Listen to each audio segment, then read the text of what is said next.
માટે સરકારી અનુદાન અને પ્રોત્સાહન યોજનાઓ પર આયોજિત કાર્યશિબિર સંપન્ન. વિવિધ યોજના પર સવિસ્તાર માર્ગદર્શન અપાયું. Gujarat chamber of commerce and industry દ્વારા સૂક્ષ્મ, લઘુ અને મધ્યમ ઉદ્યોગોને ઉપલબ્ધ અનુદાન અને વિવિધ પ્રોત્સાહનનો વિષય પર એક મહત્વપૂર્ણ કાર્યશિબિરનું આયોજન 27મી નવેમ્બર 2025ના રોજ કરવામાં આવ્યું હતું. અમદાવાદ ખાતે યોજાયેલી આ કાર્યશિબિરમાં ઉદ્યોગ જગતના અગ્રણીઓ અને વ્યાવસાયિકોએ ઉત્સાહભેર ભાગ લીધો હતો.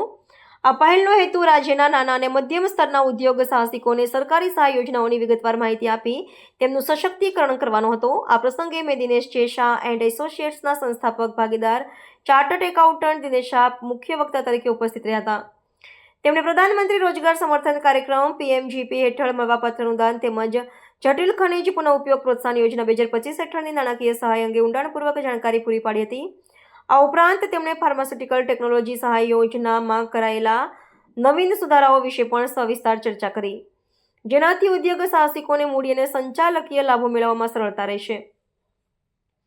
વ્યાવસાયિકોએ આ યોજનાનો મહત્તમ લાભ લેવા માટે જરૂરી પ્રક્રિયાઓ અને પાત્રતાના માપદંડો અંગે માર્ગદર્શન મેળવ્યું હતું.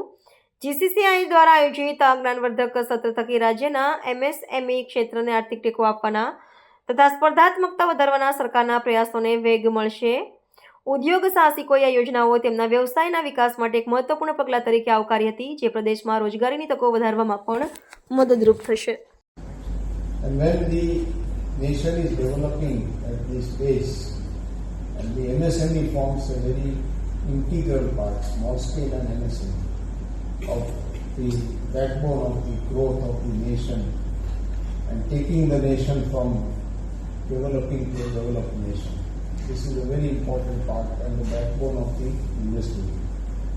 And so MSME to grow needs the proper way to and when the nation is developing at this pace, and the MSME forms a very integral part,